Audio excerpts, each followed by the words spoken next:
PSBB masa transisi, itulah istilah baru yang diterapkan di ibu kota DKI Jakarta saat ini.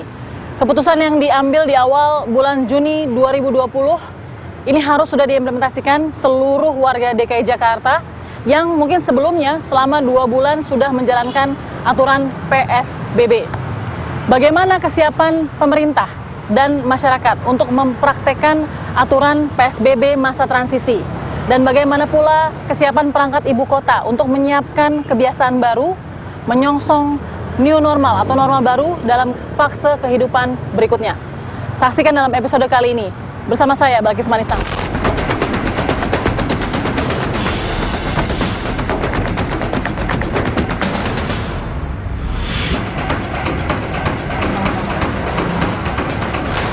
Orang sudah beraktivitas jual beli seperti biasa.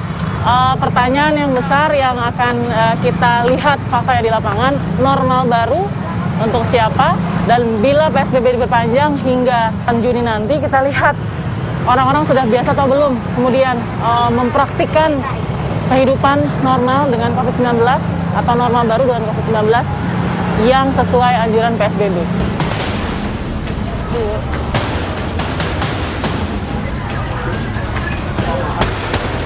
Ibu, bagian apa nih?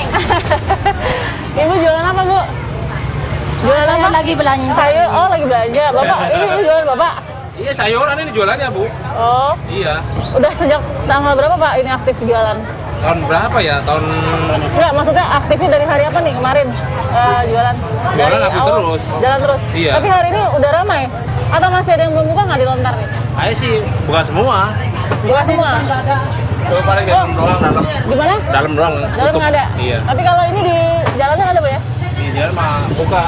Buka? Iya. Nah, Pak, ini kan biasa nggak biasa ya, Pak ya? Semua pada pakai masker ya? Bapak kenapa nggak pakai masker? Ini maskernya.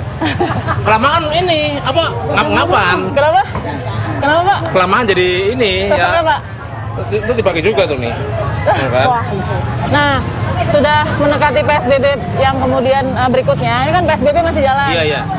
Pendapatannya gimana? Naik apa tetap Ya, kurang? ini agak menurun. Agak menurun? Kurang ya. Seberapa kurang? Ya 20% lah. 20%? Iya. Oke. Ini masih banyak nih. Tapi Bapak nggak pakai masker? Oh, masker pakai, ya udah pakai aja lah. Nggak pakai masker. Nih. Oh. Pak, ini kan masih belum jelas kondisinya Jakarta sekarang nih. Bapak harapannya apa yang mau sampaikan? Ya mudah-mudahan cepat lancar aja gitu, cepat selesai lah coronanya ya. Oke. Itu. Ada ini, Pak. Stabil. Bapak ada kebiasaan baru nggak kayak cuci tangan habis ngambil sayur? Ada. Gimana, Pak, cuci tangannya? Itu ada no, sana. Dia ada semua. Oh, di situ. Udah dimasukin dong, udah kayaknya udah Iya, ini iya. ya. Makasih ya, Pak ya. Iya. Nih, saya mau jalan padat sekali. Pak, mari. Ini sudah padat sekali. Saya nggak tahu ini ukurannya kalau di pasar mau physical distancing atau jarak fisik gimana caranya nih, karena jarak fisik itu seperti apa? Tanda dan lain-lain nggak ada kalau di pasar. Yang memang ini soalnya tradisional yang kita lihat. Jadi faktanya seperti ini.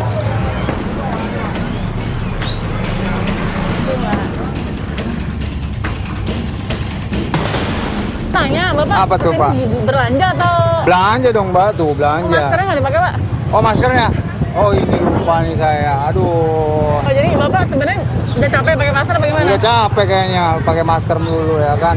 Tapi nggak takut nih Pak pasar penuh gini? Ya habis mau kebutuhan bagaimana daripada di rumah nggak belanja-belanja dong. Kan, oh ini ibunya yang belanja? Iya, ini ibu. Ah, Ibu, ini lagi hamil? Iya, Nggak takut Bu jalan-jalan ke pasar? pakai masker. Bawa hand sanitizer nggak Bu? Enggak, Nggak takut tapi? enggak. Udah biasa belanja di lontar? Iya, udah biasa. Nah, ini udah paling ramai atau menurut Ibu masih sepi nih segini? Masih sepi. Masih sepi. Ini Sepi. Karena orang masih belum ada yang nggak berani kali ya untuk ini ya. Nah, Sekarang pagi ramainya minta ampun. tapi ini segini menurut Ibu udah sepi nih. Sepi. Biasanya mah macet rame. Oke, makasih Bu ya. Iya. Iya. Oke, sudah nggak ada rasa takut karena merasa pakai masker cukup. Terus kemudian saya juga lihat sama anaknya dia bawa, tidak takut juga. Ini potret yang kita bisa lihat realnya begitu. Jadi orang sudah tidak takut keluar. Segini pun dianggap masih sepi begitu. Kalau di pasar biasanya lebih padat lagi.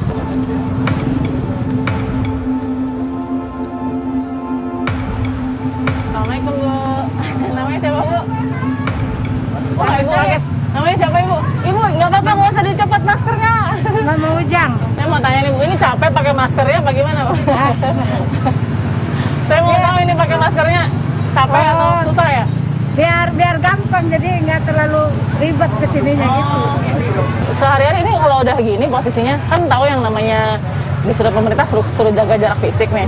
Nah, tapi tadi deket banget tuh. Gimana Bang, biasanya susah nggak dengan kondisi harus biasain belanja atau di sini mah udahlah santai aja seperti biasa gitu? Santai aja. Santai aja? Iya. Abangnya juga nggak pakai masker? Kadang pakai, kadang enggak. Kenapa? Kadang pakai, kadang enggak. Kenapa Bang? Sesak. Kenapa? Mau sesak ya? Sesak? Iya. Tapi ya misalkan ini kan lagi juara sama ibu. Sini Bu, boleh Bu? Nah, jangan deket-deket, kalau disorot jangan deket-deket. Nah, Bang, ini kan ibu udah berapa usianya Bu? Saya 50. Tuh 50 loh, kan rentan nih. Terus abang nggak pakai masker. Gimana tuh Bang? Dia yang deket-deket di sini. Waduh, waduh ibu, ini gimana ini sih? Jadi ibu ya deket-deket abangnya? Maksud saya kan saya membeli telur saya kan belum dilayanin tuh. Iya. Bang, telurnya gitu, dia lagi ngelayanin beras begitu.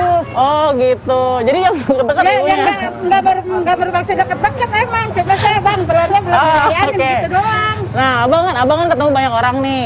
Nggak cuma ibu Ujang aja kan, nggak cuma mama Ujang aja. Khawatir nggak misalkan ada orang yang nggak kenal? Kalau sih enggak sih. Enggak, karena merasa kayaknya abang kuat ya kayaknya ya maksudnya. Jadi nggak ngerasa nggak takut gitu. Menjaga kesehatan aja. Jadi nggak takut maksudnya? Takut sih, cuma ya jaga kesehatan aja.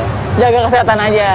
Saya mau tanya abang sebagai pedagang ya, susah nggak bang untuk biasain kondisi kayak gitu tuh? Nggak susah nggak? Enggak. Benar, nggak susah. Harus berjarak seperti ini gitu, nggak susah. Abang sendiri nggak pakai masker? Nggak punya atau? Punya. Punya, tapi sesak atau gimana? Iya. Terus apa hand sanitizer atau Ada. di mana? Di jauh tempatnya Bu. Tapi nggak biasa aja. Nah, biasa. Sama maskernya juga masih bersih tuh. Abang sekarang kondisinya dagangan pemasukan naik nggak kondisinya? Kan ini kan sudah mulai ramai nih. Salah satunya Mama Ujang yang udah jadi langganan ya. Ini kan orang ramai lagi. Meskipun mungkin kalau pagi lebih ramai lagi. Nah, tetap nggak pendapatannya turun apa naik? Untuk saat ini saya nggak akan menurunkan. Masih turun. Soalnya kan sembako datang apa di kemudian banyak gitu. Dari presiden. Oh oke. Jadi tapi turunnya signifikan nggak? Sampai 50% nggak? Nggak. Jadi udah lumayan. 30% lah. Jadi udah mulai meningkat lagi ya? Udah mulai. Oke, terima kasih Bang Barudi ya. Mudah-mudahan laku terus ya. Terus Mama Ujang juga, saya mau dengar harapannya sebagai masyarakat nih. Apalagi ibu kan ada di kelompok usia 50. Ini dengan kondisi gini serem nggak Bu? Tapi tetap harus ke pasar tuh gimana? Ya, saya kan menjalin kebutuhan sehari-hari ya. Ya emang harus sih. Ibu boleh jalan sedikit? Ya gimana Bu? Ya emang buat kebutuhan sehari-hari apa daya, emang keadaannya ya kayak begini. Ya kita kalau seandainya orang mampu sih serba ada, ya kita dengan online kan, tinggal kita pesen aja. Tapi kalau kayak saya mah ya nggak bisa lah. Harus ke pasar. Kenapa Ibu nggak bisa lewat online? Ya kita kan keadaan kitanya. Ibu nggak ada handphone? Bukan nggak ada handphone, kita kan maksudnya ekonominya gitu loh. Kalau di online mahal? Mahal. Berapa iya. Bu bedanya yang Ibu rasakan? Nggak tahu, saya belum pernah. Belum pernah buka? Iya. Tapi ada yang kasih masukan gitu, coba belanja di online gitu? Iya sih, cuma saya mah belum pernah. Mama Ujang nggak pernah coba? Nggak pernah coba. Karena harganya udah? Iya udah pasti minim lah daripada di pasar. Ya udah Mama Ujang, makasih ya. Jaga kesehatan Mama Ujang, maskernya jangan dibuka tutup. Emang kalau sesak yang penting napasnya diatur aja Mama Ujang ya. Oke, Bang makasih ya. Mudah-mudahan maskernya nggak bosan dipakai. Makasih Bang Barudin ya. Oke Mama Ujang makasih. Kita akan temukan fakta berikutnya. Ini pasar di jam setengah 12 siang saja masih ramai seperti ini. Kebayang kalau pagi hari pasti mereka lebih ramai lagi dan lebih berdesak-desakan lagi ya. Jadi harus ada yang membantu untuk memberikan protokol kesehatan masyarakat jika ingin melakukan aktivitas jual beli di pasar.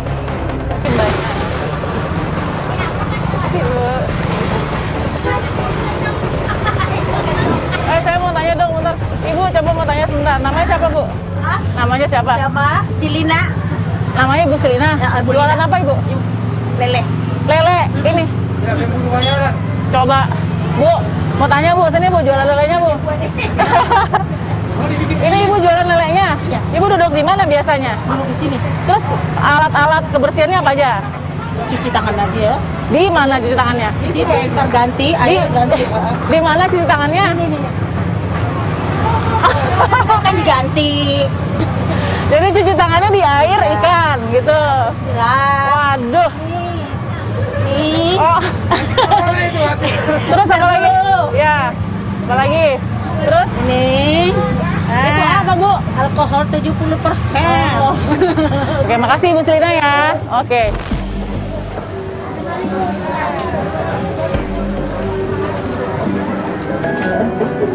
Ini. Wah, pasarnya masih sepi. Kalau yang di bagian dalam masih banyak yang tutup karena memang nggak dibuka ya.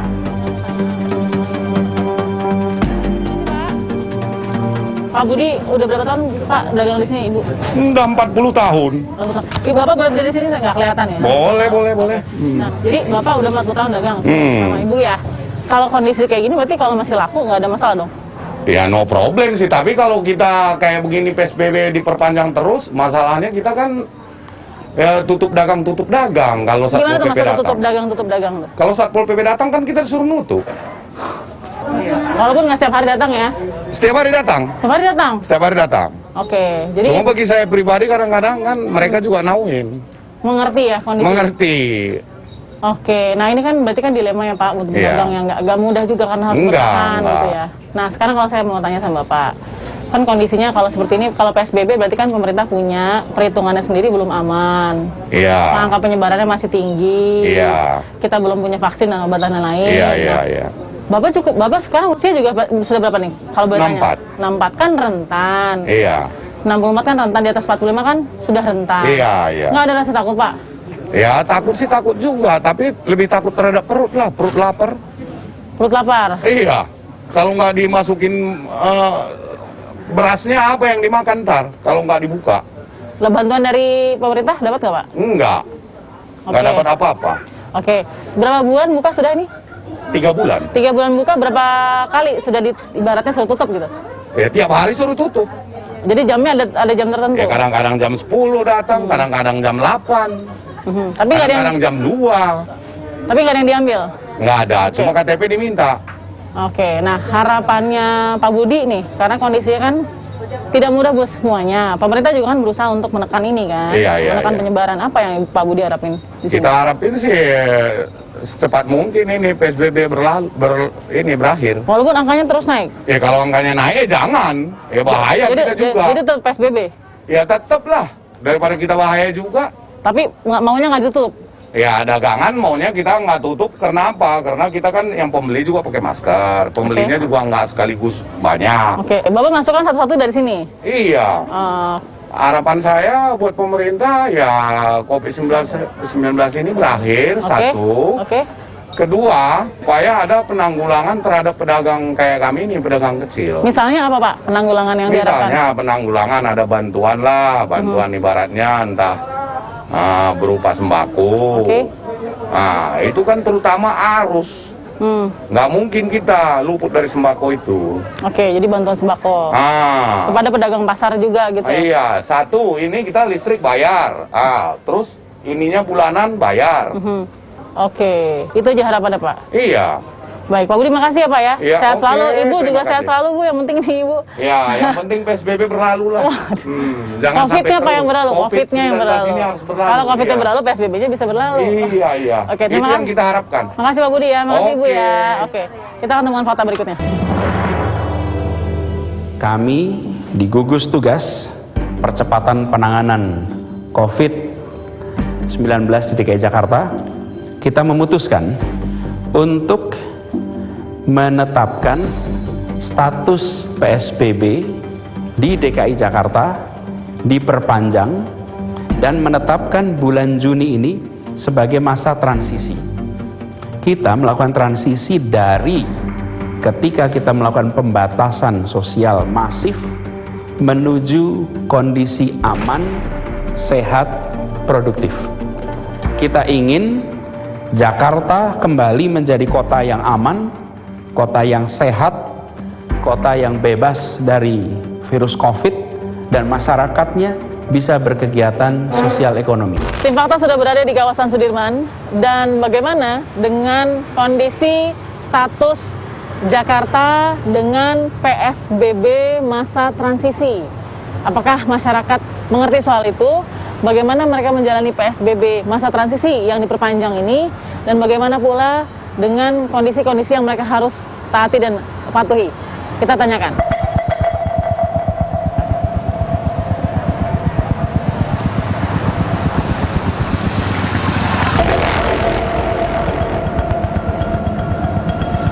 Jam pulang kantor bagi yang tidak bisa work from home sudah mulai ramai, kita mau tanyakan ya.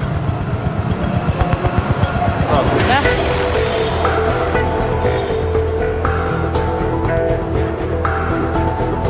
Permisi, namanya siapa, Mbak? Boleh tanya sebentar, namanya siapa? Riri. Oh, boleh Mbak, sini Mbak. Namanya siapa Mbak? Temennya? Iya. Oke, boleh di sebelahnya saya tanya sedikit. Namanya siapa? Riri. Tiri. Iya. Yang ini namanya siapa? Leo. Leo sama Tiri. Ini kerja, kuliah atau Kerja kerja di kawasan? di kawasan GI Tamrin. Tamrin. Nah, sudah dengar keputusan Pemprov untuk memperpanjang PSBB? Iya, sudah. Ada nggak perbedaan kalau pemerintah kasih tahu kita ada di masa PSBB dan masa PSBB transisi? Yang dikebayang apa sih? Ngerasa itu berita yang akan baik atau oh kita masih PSBB lagi nih atau gimana sebenarnya? Buruk saya, lebih dari segi ekonomi mungkin kali ya. Kenapa? Apa Akan yang, lebih- yang dipikirkan Tiri apa? Ya karena sekarang aja udah agak goyah ya, maksudnya dalam arti udah mulai menurun segala macam, juga udah mulai di sedikit demi sedikit kayak UKM gitu udah mulai mati, sedikit-sedikit Oke. udah banyak yang mulai tutup usahanya juga kan. Jadi Oke. mungkin perekonomian yang lainnya juga akan kena juga gitu imbasnya. Oke, nah tempat Tiri dan Leo bekerja sama satu kantor? Sama. Nah itu ada perubahan nggak dengan kondisi PSBB? Iya. Pemasukan keuangan Iya. kantor? Kenapa? Masukannya makin sedikit ya. Omsetnya udah. Omsetnya turun? Iya, omsetnya Boleh pasti tahu di bidang apa nggak? retail. Retail? Iya. Tapi bisa terasa turun tuh gimana? Iya. Beda sama dengan ada yang kita buka store asli Oke. gitu kan, sekarang hanya bisa via online jadinya kan. Oke, jadi retailnya nggak bisa. Betul. Oke, nggak bisa memasok ya, intinya online aja. Nah, yang paling sulit dijalani pada saat PSBB dan kita masuk PSBB masa transisi apa? Yang paling sulit dijalani? Apa Secara ya? pribadi aja? Ya paling kereta aja sih, karena jadi terbatas waktunya ya. Oke. Ya kan harus buru-buru juga gitu. Tiri? Dibatasi ya. Kayak lebih banyak TNI juga ya sebenarnya. Beda dari sebelumnya. Kalau yang sekarang kan udah banyak TNI kan. Kalau sebelum cuma kayak petugas di KAI aja gitu. Oke, nah rumah di wilayah? Depok. Depok, ini? Bogor. Bogor, oke. Jadi semua kerja di Jakarta nih. Iya. Kondisinya nggak takut dengan bolak-balik Depok, Ya, Bogor, sebenarnya Jakarta? Hah? Takut, jujur sih takut. Jaga diri aja lah. Jaga diri. Iya. Terima kasih Tiri dan juga Leo ya. Oke, kita akan tanyakan lagi ke beberapa warga ya, atau mungkin mereka yang kerja di Jakarta nih, bagaimana menjalankan PSBB masa transisi.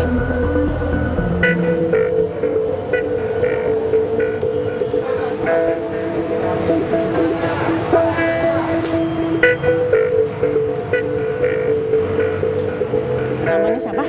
Pak Heru. Pak Heru asli Jakarta atau? Saya kerja di sini pulang Bogor. Pulang ke Bogor. Oke, jadi apa yang dibenarkan Pak Heru dengan namanya PSBB masa transisi? Ngerti nggak tuh Pak Heru? Kayaknya sih akan transisi ke new normal ya. Normal baru gitu ya. Jadi, Iya. oke. Nah, apa yang paling sulit dijalankan Pak Heru selama PSBB sebagai warga Bogor yang kerja di Jakarta? Transportasi sih yang berasa sih. Transportasi. Lalu kemudian apa lagi selain itu? Transportasi, terus ya kayak saya kerja banyak yang harus saya adaptasi. Oke. Terutama makan susah sekarang. Makan susah. Makan susah. Karena kantin nggak ada nih ya? Dan nggak ada. Waduh, sementara jauh mah di Bogor. Nah, kondisi dari Bogor ke Jakarta, Jakarta ke Bogor, menurut Pak Heru semua udah pada disiplin nggak sih? Pakai ini kayak Pak Heru nih kan? Pakai sarung tangan, pakai masker, semua sudah kayak gitu. Udah, belum? udah. Atau masih banyak nih sebenarnya yang bandel? Enggak sih, udah. Kalau di KRL aman? KRL justru lebih apa ya? Ketat Maksudnya gitu orang ya? juga udah mulai aware lah, udah nggak seperti awal-awal kan lebih cuek ya. Sekarang Oke. lebih Sudah tahu ada denda kalau nggak pakai masker? 250.000 katanya. Ya. Betul. Bagaimana menurut Pak Heru? Bagus. Bagus? Karena memang banyak yang masih belum Ya. aware juga. Oke, ada masukan buat pemerintah nggak? Mungkin lebih diperhatiin ini aja sih, maksudnya kayak moda transportasi, Oke. maksudnya ya oke new normal, tapi ya mungkin harus ada balance sih. Oke. Setuju nggak nanti pada buka semua nih? Kayaknya mau nggak mau juga tetap harus mulai ke situ sih Mbak. Oke. Kalau enggak nanti gimana? Maksudnya Oke. kita juga ya kalau saya sih ngelihatnya kayaknya kita yang harus adaptasi dengan pandemi ini sih.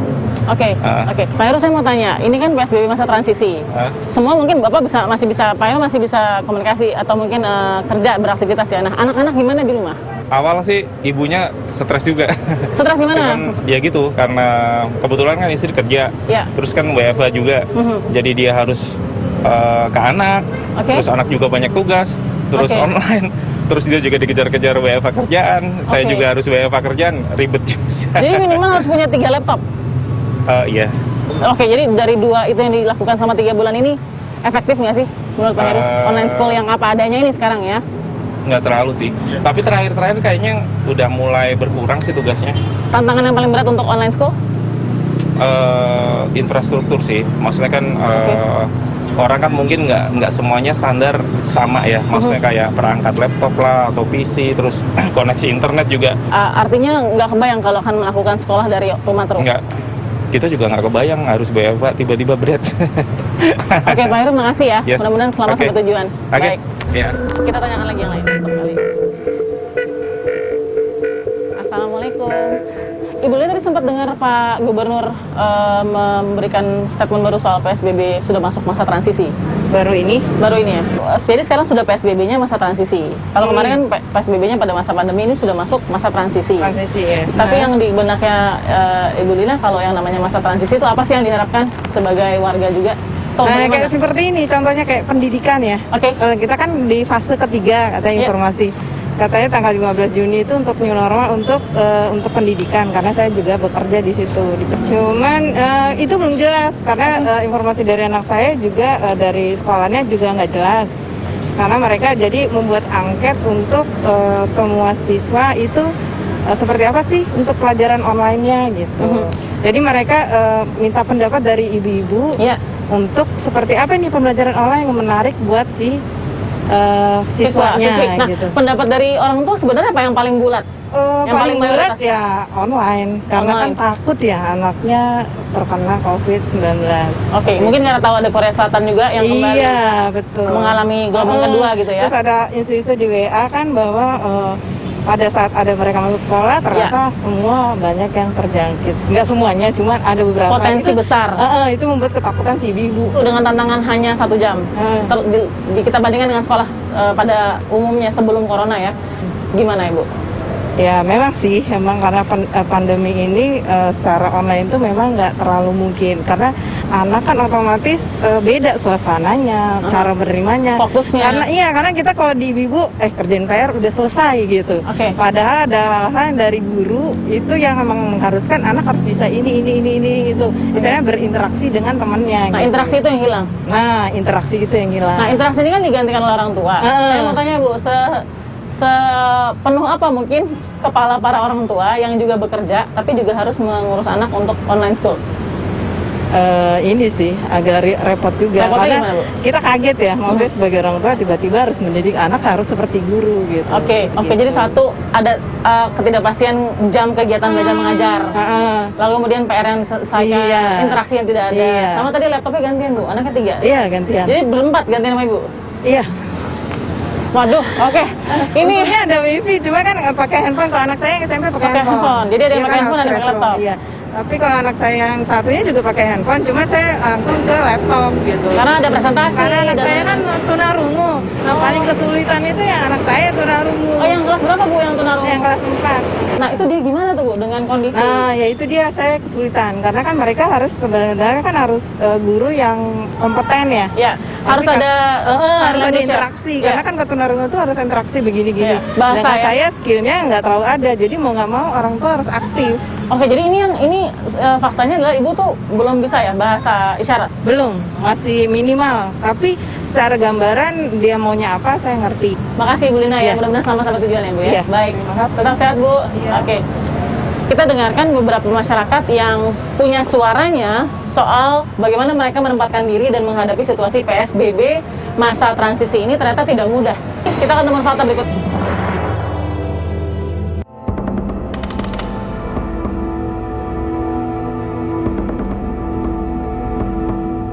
Saya ada di Masjid Jami Matraman. Dan ini adalah sholat Jumat pertama yang diperbolehkan oleh pemerintah setelah sebelumnya pemerintah juga melihat kesiapan prakondisi di dalam PSBB masa transisi yang kita jalani khususnya di ibu kota DKI Jakarta. Ternyata di salah satu masjid di Jami Matraman khutbah sudah dilakukan. Nah, kita mau lihat bagaimana mekanisme dan prosedur yang dijalankan oleh jamaah dari Masjid Jami Matraman yang berada di tengah perumahan di Matraman ini.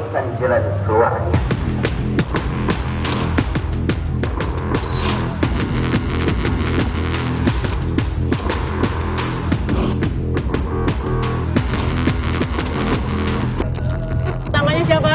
Pak Gusti Taufik. Pak siapa Pak? Pak Gusti Taufik. Pak Gusti Taufik. Ini pertama kali sholat Jumat di masjid? Iya, benar. Dengan siapa Pak? Kenapa? Dengan siapa, sendiri atau dengan? Oh, dengan teman. Oh, dengan teman. Oke Pak. Pak kenapa memilih untuk akhirnya mengikuti dan juga sholat Jumat di masjid? Ya. Kenapa? Kenapa akhirnya memilih untuk sholat Jumat ikut di masjid kali ini untuk pertama kali? Ya kan udah masa transisi kita ikutin. Ada rasa khawatir tadi ketika berada di dalam? Enggak. Nggak ada. Kalau digambarkan seperti apa tadi yang Bapak lihat? Ada nggak jarak fisik yang Nggak ada, kita sebenarnya nggak ada. Nggak ada jarak fisik? Iya, ada. Rapat Iya. aja? Tapi khawatir nggak? Nggak ada.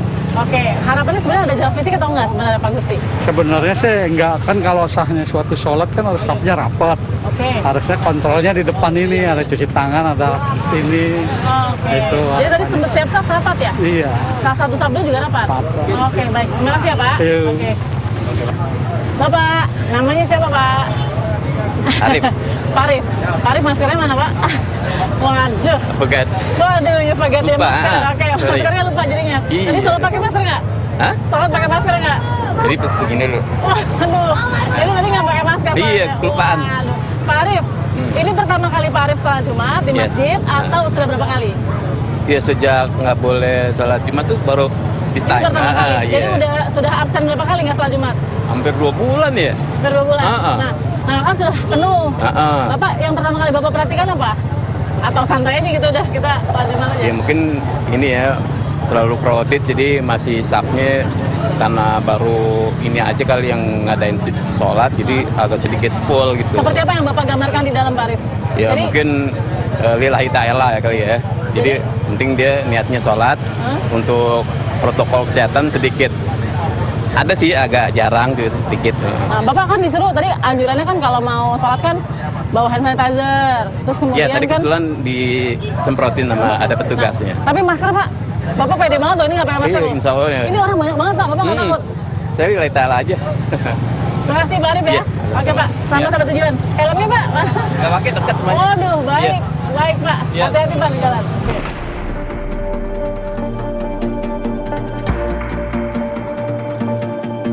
Saya sudah bersama dengan Syekh Ali Jaber lagi. Alhamdulillah ya Syekh ya, kita bertemu lagi.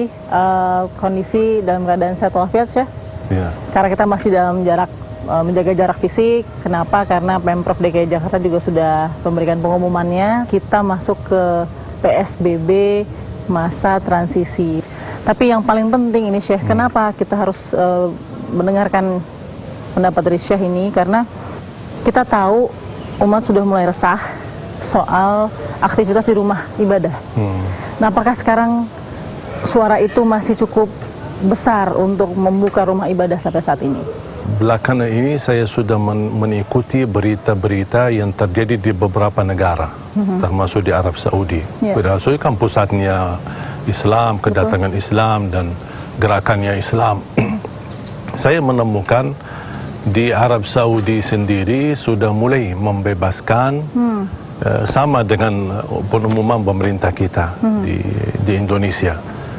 Ada PSBB-nya, tapi tetap menjalankan jaga jarak, kemudian masker, kurangi pertemuan, termasuk di masjid. Diizinkan masuk masjid, membuka masjid sebelum azan 15 menit. Kemudian menutupi masjid sesudah salat 10 menit. Artinya cepat-cepat zikir, cepat-cepat sunnah ba'diyah, terus segera keluar dari masjid. Dan tetap antara saf depan sama saf yang kedua ada jarak lagi. Biasanya ada saf pertama, yang kedua, yang ketiga. Sekarang tidak, saf yang pertama diisi, saf kedua kosong, saf ketiga baru diisi. apa yang dijalankan oleh pemerintah di Indonesia tidak beda jauh sama yang terjadi di beberapa negara.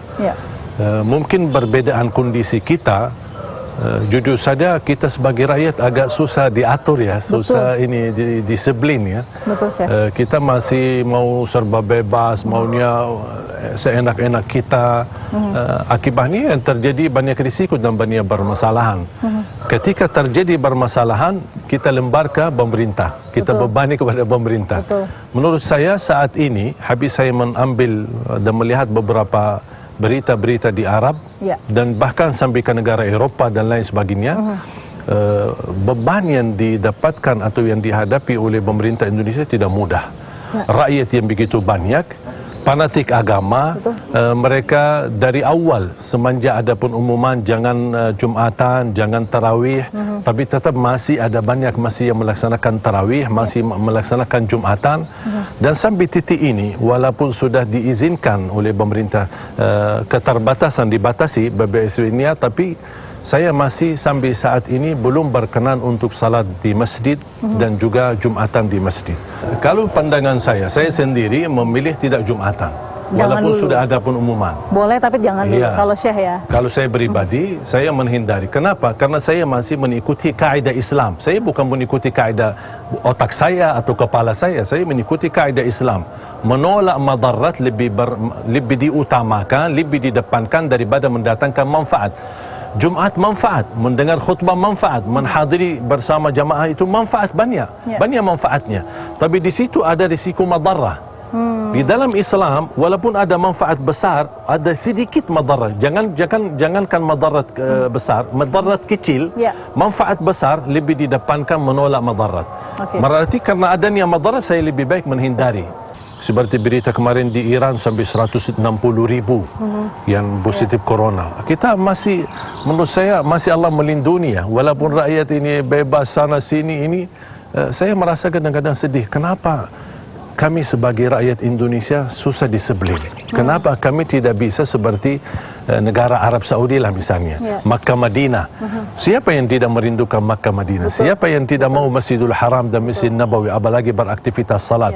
Kalau rakyat bisa disiplin, aturan yang insya Allah saya yakini apa yang diterapkan oleh pemerintah itu, saya tidak bisa bilang yang terbaik, tapi solusi yang menentukan keadaan. Keadaan yang menentukan solusi ini. Islam mengikuti sesuai kondisi dan keadaan. Karena Islam mempandangkan dan membolehkan kita mengikuti suasana yang terjadi, suasana yang menentukan keadaan kita. Memang saya sendiri merasa merindukan ke masjid. Kita sekarang di belakang kita ada masjid, tapi merasa kapannya bisa normal. Menurut saya kondisi sekarang ini adalah kita berusaha membatasi pertemuan. Semakin kita membatasi, sebenarnya bisa beraktivitas normal yang disebutkan normal baru, tetapi kita berusaha menghindari dari pertemuan. Tidak ada pertemuan, insya Allah tidak ada corona. Selama kita menjauh dari pertemuan, artinya kalau terlalu penting kita harus keluar, harus ada urusan, ada pertemuan, kita gunakan masker, selalu menjaga kebersihan dan mencegah diri, insya Allah kita dalam kondisi aman. Dan tetap memenuhi syariat agama ya. Betul. Kita sebenarnya dalam kondisi ini tidak melanggar agama. Nah, kondisi misalkan ada marbot, muazin, imam, itu bagaimana seharusnya? Seperti biasa saja atau bagaimana? Dengan nantinya rumah ibadah dibuka nih, kemudian bagaimana? Mereka sebenarnya menurut saya sekarang di masjid ini perannya para imam, muazzin, kemudian marbot. Mereka betul-betul mampu terapkan apa yang sudah diumumkan oleh pemerintah. Karena mereka sebagai penamanah, amanah menjaga masjid. Artinya bukan hanya menjaga masjid dari bangunannya, tapi menjaga dari segala masalah. Di antaranya adalah jamaah yang meributkan ke masjid harus dibatasi oleh para imam, pengurus masjidnya atau marbot. Kalau boleh, sebagaimana di Madinah dan di Makkah diizinkan muazzin masuk hanya untuk buat azan waktu masih lepas Ramadan, buat azan kemudian kunci masjid lagi, belum boleh untuk salat di masjid. Ketika sudah mulai azan di masjid, mushaf dan buku-buku yang ada di masjid yang biasa disimpan di masjid buat orang baca semua diangkat, tidak boleh disimpan. Kenapa? Takut ada bersentuhan. Kamar mandi pun ditutup. kemudian karpet pun diangkat. Jadi ini semua sebenarnya upaya luar biasa. Kenapa kita tidak mampu meniru yang terbaik untuk negeri kita Indonesia? Baik, saya terima kasih. Saya selalu ya. Kita ketemu lagi nanti di lain kesempatan. Terima kasih. Kita akan ketemu fakta berikutnya. Dalam PSBB masa transisi, saya akan mencoba mendengarkan bagaimana suara pemerintah pusat melihat kesiapan dari rakyat Indonesia untuk menjalankan masa transisi dalam penyebaran COVID-19 yang masih terjadi.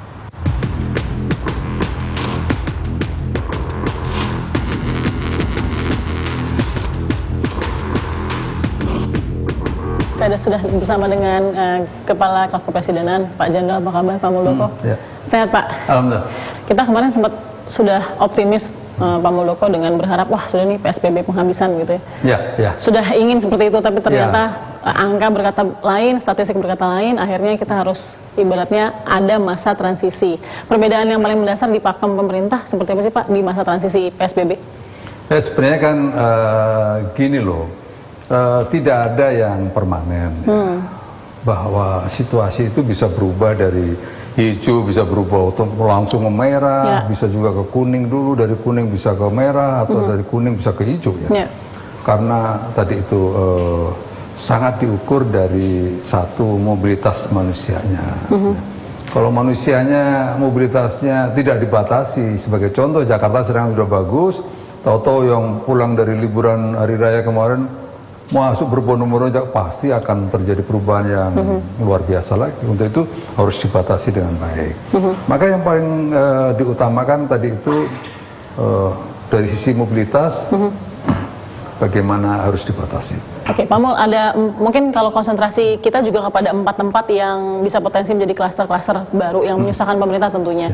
Satu ada pasar, sekolah, dan ini satu lagi rumah ibadah Pak.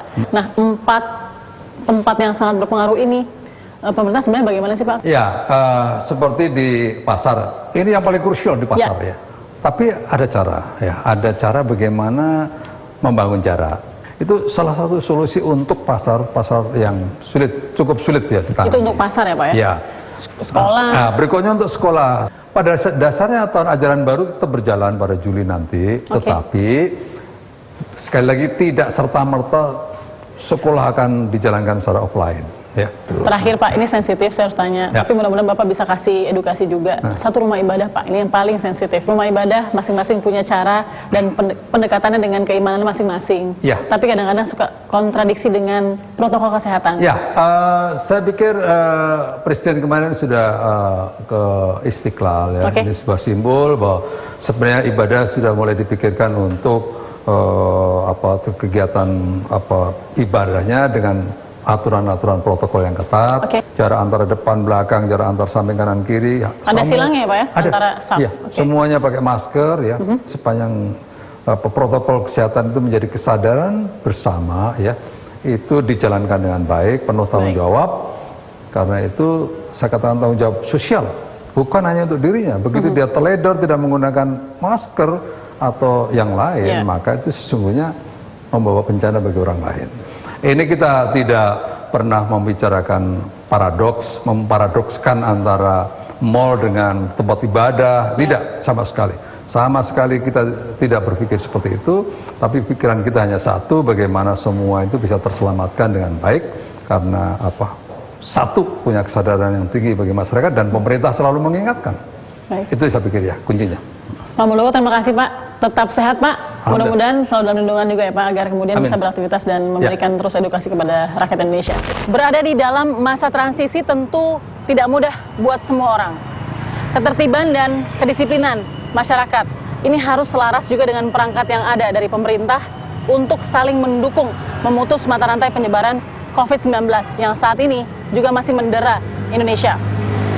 Fakta menemukan dalam PSBB masa transisi, beberapa kebiasaan baru atau normal baru sudah dijalankan, seperti memakai masker, lalu kemudian mencuci tangan, lalu kemudian menyediakan pembersih tangan dan menjaga jarak fisik yang aman.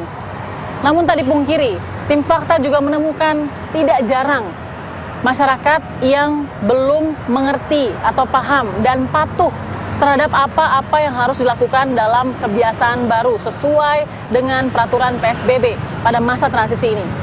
Semata-mata karena kurangnya edukasi dan juga longgarnya penegakan sanksi.